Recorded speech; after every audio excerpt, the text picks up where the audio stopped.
Urdu stories.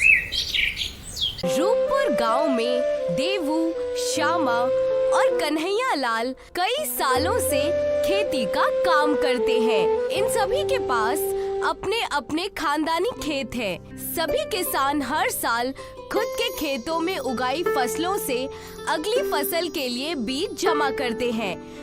पर इस बार एक कंपनी इस गांव में आती है जो कि किसानों के लिए कई सारी नई योजनाएं लेकर आती है। सुनो भाइयों, मैंने सुना है कि एक कंपनी आई है जो कि सभी किसानों को आधुनिक बीज और खादें दे रही है। हाँ, सुना तो मैंने भी था। मेरे छोटे चाचा जी भी उसे कंपनी से जुड़े हुए हैं, पर मुझे नहीं लगता कि हमें उस कंपनी से जुड़ने में कोई फायदा है। अगर हमें भी अच्छे बीज और खादें मिलेंगी तो हम भी अपने खेतों की गुणवत्ता के हिसाब से ज्यादा फसल उगा सकते हैं। किसान आपस में कंपनी के बारे में बात कर ही रहे होते हैं कि तभी कंपनी का मैनेजर किसानों के पास आता है और उनको कंपनी के बारे में बताने लगता है। सभी किसान भाइयों, मेरी बात ध्यान से सुनो। मैं मायापुरी कंपनी का मैनेजर हूँ। हमारी कंपनी सभी किसानों को बेहद कम कीमत में नए बीज और खादें दे रही है। इसके साथ ही अब से किसी किसान को अपनी फसल उगाने के लिए बाजार में भटकना नहीं होगा। हमारी कंपनी सीधे किसान से ही फसल खरीदेगी। अरे वाह, ये तो सच में बहुत अच्छी योजना है। इससे तो सभी किसानों का फायदा ही होगा। साथ ही किसानों की बहुत सारी परेशानी भी दूर हो जाएगी। इसीलिए तो हमारी कंपनी ने ये सभी योजनाएं निकाली है ताकि सभी किसान भाई आसानी से खेती कर सके। सभी किसानों पर मैनेजर की बात का बहुत ज्यादा असर होता है और वो सभी जल्द ही मायापुरी कंपनी से जुड़ने का ख्याल करते हैं। सभी किसान अगले दिन ही अपने खेतों के पेपर्स लेकर कंपनी के पास जाते हैं और कंपनी सभी किसानों के साथ एक एग्रीमेंट साइन करती है। मुबारक हो भाइयों, आज के बाद आप सभी हमारे कंपनी का हिस्सा हो। आज के बाद आपकी जो भी परेशानियां होगी वो सब हम लोग आपस में मिलजुल कर दूर करेंगे। हाँ, क्यों नहीं। आखिर अब हम एक ही परिवार के हिस्सा जो है। हमें कभी भी कोई जरूरत होगी तो हम आपके पास आ जाएंगे। अब से सभी किसान हर फसल के बीज मायापुरी कंपनी से ही लेने लगे। इसके साथ ही फसल के हिसाब से अलग अलग तरह की खाद भी कंपनी ही देने लगी। जब फसल पककर तैयार हो जाती तो कंपनी का एक आदमी हर किसान के साथ उसके खेत पर जाता और उसकी फसल का हिसाब करके उसको पैसे देता। देखो साहब, इस बार तो मेरी फसल बहुत अच्छी हुई है। ये सब तो हमारी मायापुरी बीजों और खाद का कमाल है। बाकी आपकी भी मेहनत कम नहीं थी। जो भी कहो साहब, फसल अच्छी होगी। हम गरीब किसानों के लिए इससे अच्छी बात क्या हो सकती है। अच्छा, अब मैं चलता हूँ। और हाँ, ये सारी फसल अभी के अभी कंपनी के गोदाम में पहुँचा दो। ठीक है साहब, मैं सारी फसल अभी तुरंत पहुँचा दूंगा। देवू और बाकी किसान मैनेजर से पैसे लेते हैं और अपनी सारी फसल कंपनी के गोदाम में जमा करवा देते हैं। इसी तरह से अब सभी किसान कंपनी के लिए काम करने लगते हैं। पर जल्द ही कंपनी की सच्चाई सामने आ गई और कंपनी किसानों को महंगी दामों पर बीज और खाद देने लगी। साहब, अब बीज की कीमत तो बहुत ज्यादा बता रहे हैं। इतनी कीमत पर तो आपने हमसे फसलें खरीदी थी। खरीदने हैं तो खरीदो, नहीं तो खेतों को बंजर होने दो। महंगाई बढ़ गई है, अब से बीज इतने ही दाम पर मिलेंगे। खेतों के बंजर हो जाने के डर से सारे किसान ऊंचे दाम पर बीज खरीदते हैं। इसके साथ ही कंपनी अब खाद भी महंगे दाम पर देने लगती है और जब फसल खरीदने का वक्त आता है तो किसानों को उनकी फसल का बहुत कम दाम मिलता है। ये तो हमारे साथ बहुत नाइंसाफी हो रही है। हमने हमारे सारे पैसे खेती करने में लगा दिए, अब हमें अपने ही फसल को कचरे के भाव बेचना पड़ रहा है। अगर ऐसी बात है तो हम हमारी फसल खुद ही जाकर बाजार में बेचेंगे। तुम ऐसा नहीं कर सकते, क्योंकि तुमने कंपनी के साथ एग्रीमेंट साइन किया है कि अब से तुम लोग सिर्फ हमारे कंपनी के साथ ही फसलों को बेच सकते हो। तुम सब ने एग्रीमेंट पर अपने अपने अंगूठे लगाए हैं। अगर तुमने हमें फसलें नहीं बेची तो तुम सबको जेल जाना पड़ेगा। सभी किसान मायापुरी कंपनी की जाल में फंस गए थे। इनसे बचने के लिए देबू और बाकी किसान एक प्लान बनाते हैं। सभी किसान इस बार अपने सभी खेतों में सिर्फ गन्ना ही बोते हैं, जिससे मैनेजर बहुत चिढ़ जाता है। तुम सब लोग पागल हो गए हो क्या? इन गन्नों का हमारी कंपनी क्या करेगी? अब सड़ाओ इसको ऐसे ही। हमें पता है कि हमें इस गन्ने का क्या करना है। चलो भाइयों, अपने अपने काम पर लग जाओ। सभी किसान अपने खेत से गन्ना काटते हैं और उससे एक पाठशाला तैयार करते हैं और सभी बच्चों को उस पाठशाला में पढ़ाने के लिए बुलाते हैं। बच्चों, मेरी बात ध्यान से सुनो। तुम सभी हमारी बनाई हुई पाठशाला में पढ़ने के लिए आ जाओ, ताकि तुम सभी बच्चे पढ़ लिख कर कुछ नौकरी कर लो, ताकि कल को कोई तुम्हें अनपढ़ होने की वजह से बेवकूफ ना बना सके। देबू गांव की एक पढ़ी लिखी औरत राधा देवी से बच्चों को पढ़ाने के लिए कहता है। देखो बहन, हम सब किसानों ने तो अपनी जिंदगी यूं ही खेती करने में बिता दी, पर हम नहीं चाहते कि हमारे बच्चे भी हमारी तरह अनपढ़ हो और लोग उनके अनपढ़ होने का गलत फायदा उठाए। इसीलिए हमने गन्ने की पाठशाला बनाई है, ताकि बच्चे उसमें पढ़ सके। तुम्हारे साथ ऐसा क्या हो गया कि तुमको गन्ने की पाठशाला बनानी पड़ी?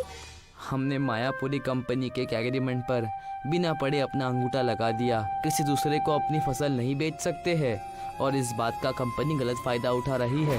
ये तो सच में तुम लोगों के साथ बहुत गलत हुआ है।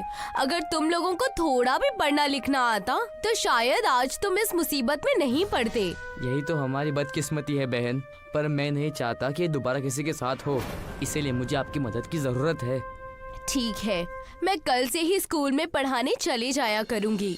अब राधा देवी, देवू और बाकी किसानों के बनाए हुए गन्ने की पाठशाला में रोज बच्चों को पढ़ाने के लिए जाया करती है और सभी गरीब बच्चे भी मन लगाकर पढ़ने लगे।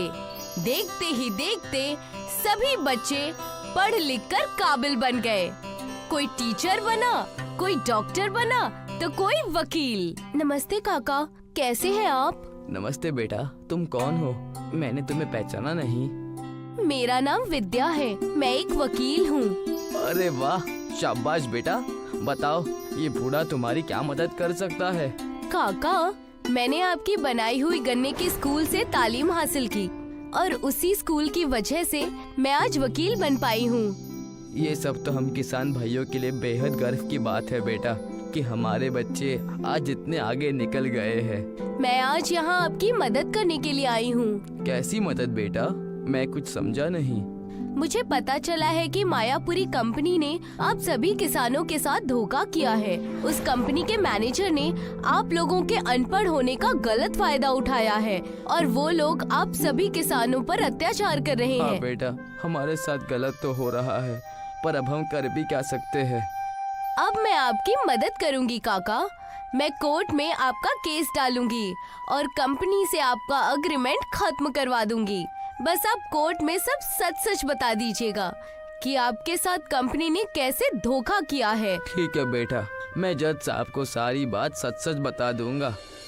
अब विद्या सभी किसानों का केस कोर्ट में लेकर जाती है और जज साहब को सारी बात बताती है। सभी किसान अपना अपना बयान देते हैं। जज साहब सारा मसला समझ जाते हैं और कंपनी के मैनेजर को हुक्म देते हैं कि वो सभी किसानों को एग्रीमेंट से फ्री कर दे। इसके साथ ही किसानों के साथ हुए अत्याचार के लिए भी सभी किसानों को हर्जाना देना पड़ेगा। तुम्हारा बहुत बहुत शुक्रिया बेटी, तुमने हमें उस कंपनी के जाल से निकाल दिया। अब सभी किसान अपने अपने खेतों और अपनी फसल के मालिक खुद थे और साथ ही साथ सभी गरीब बच्चे गन्ने की पाठशाला में पढ़कर अपने अच्छे मुस्तकबिल की तैयारी करने लगते हैं।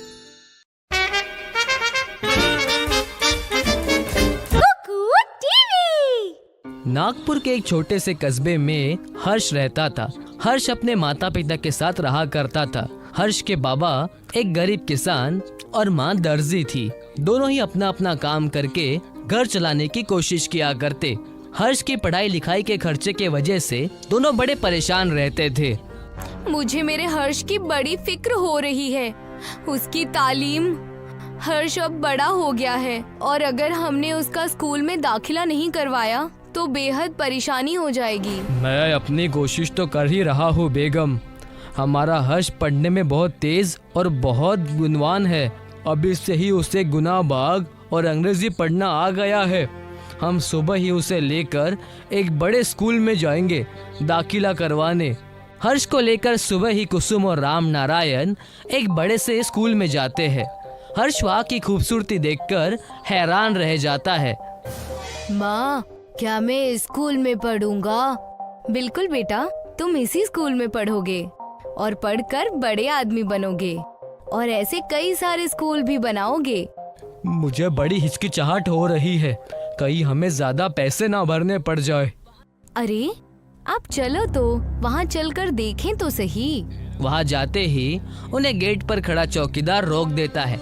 रुको, कहाँ जा रहे हो बिना किसी इजाजत से? वो दरअसल मैं अपने बच्चे का इस स्कूल में दाखिला करवाने आया हूँ। दाखिला, और वो भी यहाँ? लगता है तुम औकात भूल रहे हो अपनी।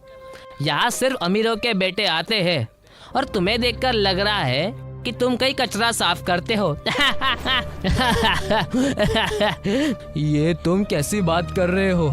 मेरा बच्चा पढ़ने में बहुत होशियार है। मेहरबानी करके हमें अंदर जाने दीजिए, हमारी बेइज्जती मत कीजिए। मैंने तुमसे कह दिया ना, चले जाओ, वरना मुझे अपने इस डंडे का इस्तेमाल करना पड़ेगा। चौकीदार उन्हें वहाँ से डांट कर भगा ही रहा था कि उस स्कूल के मास्टर वहाँ आ जाते हैं और राम नारायण और उसके परिवार का हाल देखकर कहने लगते हैं, चौकीदार, मैंने तुम्हें कितनी बार कहा है, लोगों से इस तरह की बातें मत किया करो। चलो जाओ और अपना काम करो, मैं इन्हें देख लूंगा। आप सब मेरे साथ ही प्रिंसिपल के ऑफिस में आइए। और सब मिलकर प्रिंसिपल के ऑफिस में चले जाते हैं। जी मैम, ये हमारे स्कूल में अपने बच्चे का दाखिला करवाने आए हैं, इसीलिए मैं इन्हें अंदर ले आया। बच्चा बड़ा होशियार और काबिल है।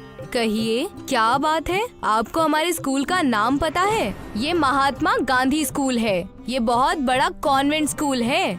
अंग्रेजों के तौर तरीके सिखाते हैं हम यहाँ पर बच्चों को, ताकि उनमें डिसिप्लिन रहे।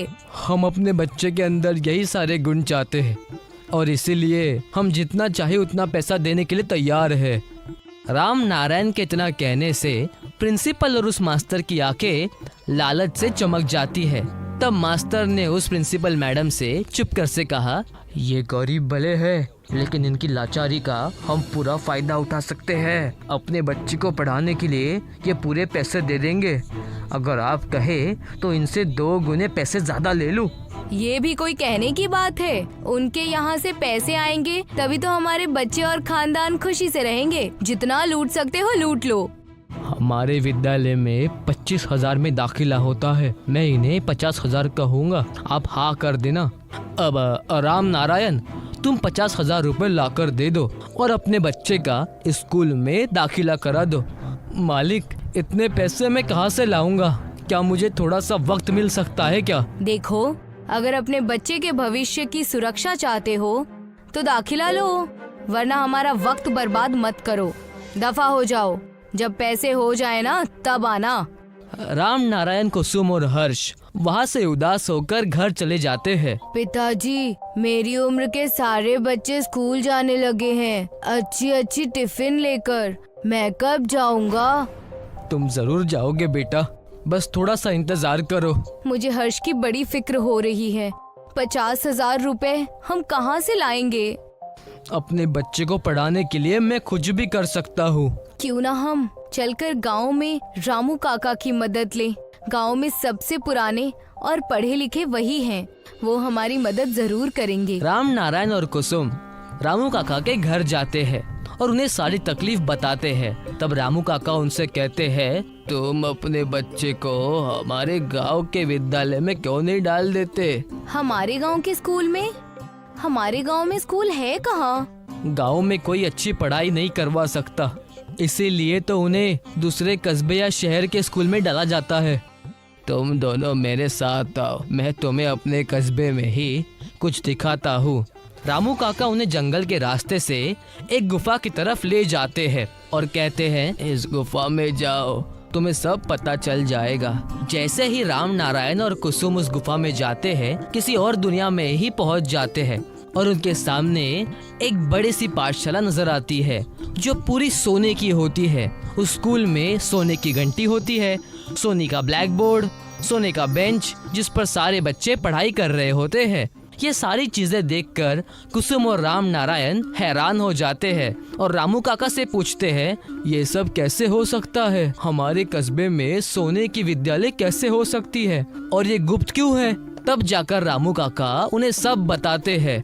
अंग्रेजों के डर के वजह से ये स्कूल हमारे पूर्वजों ने यहाँ बनाया था ताकि हमारे संस्कार और विचार ना बदले। मेरे पिताजी इस विद्यालय के शिक्षक थे। एक दिन उन्हें अंग्रेजों ने पकड़ लिया। तुम दो खबरी के लोग हमारे जैसे स्कूल खोल रहे हो, तुम्हें तो मैं छोड़ूंगा नहीं। लेकिन हमने पूरे नागपुर कस्बे में जितना सोना है तुम हमें ला कर दो। निकलना चाहते हो? ये मैं हरगिज नहीं होने दूंगा। तुम हमसे चाहते क्या हो? हम क्या करें? पूरे नागपुर कस्बे में जितना सोना है तुम हमें ला कर दो और अपनी ये गंदी सी स्कूल बंद करके यहाँ से दफा हो जाओ। मैं इन्हें ये सोना हरगिज नहीं दूंगा। सारे सोने को लेकर उस जंगल के गुफा में छुपा दूंगा और अपनी अलग दुनिया बनाऊंगा। उस वक्त से लेकर अब तक हम नागपुर कस्बे वाले इस सोने की स्कूल को खुफिया तरह से चला रहे हैं। हे मालिक, तो असली बात ये है, क्या आप मेरे बच्चे को भी इस सोने के स्कूल में दाखिला देंगे? मेहरबानी करे रामू काका, मेरे बच्चे को शिक्षा की बहुत जरूरत है। मैं तुम्हारे बच्चे को इस विद्यालय में तभी लूंगा जब तुम शहरी विद्यालय की पोल खोलोगे। उन लोगों ने हमारे गांव के कई सारे लोगों को ठगा है, उन्हें तुम्हें पकड़वाना होगा। हम बिल्कुल ऐसा ही करेंगे, उन्हें सजा दिलवा कर रहेंगे। इसके लिए हमें एक सबूत देना होगा। तुम उसकी फिक्र मत करो, जितने पैसे उन्होंने मंगवाए हैं उतने पैसे लेकर जाओ। मैं पीछे से पुलिस को लेकर आऊंगा, तब उन्हें रंगे हाथों पकड़ लेंगे। कुसुम और राम नारायण ने ऐसा ही किया। वो पैसे लेकर उस महंगे स्कूल में चले गए और तब राम नारायण ने प्रिंसिपल से कहा, जी ये लीजिए आपके पूरे पैसे, पूरे 50,000 रुपए है। हाँ हाँ, लाओ लाओ। ये तो मुझे पहले से ही पता था कि तुम अपने बच्चे को हमारे पास ही पढ़ाओगे। इतना अच्छा स्कूल जो है और कहाँ सोने की पाठशाला में पढ़ता। लाओ, मुझे पैसे दो। जैसे ही राम नारायण ने पैसे प्रिंसिपल को दिए, पैसे हाथ से लेते ही उस कमरे में पुलिस वाले घुस गए और उन्हें रंगे हाथों पकड़ लिया। हम तुम्हें हवालात में अच्छी पढ़ाई पढ़ाएंगे। मैं और मेरे शौहर मेहनत करके दिन रात लोगों के घरों का काम करके अपने बच्चे को पढ़ाना चाहते थे और तुम हो कि तुम्हें शर्म ही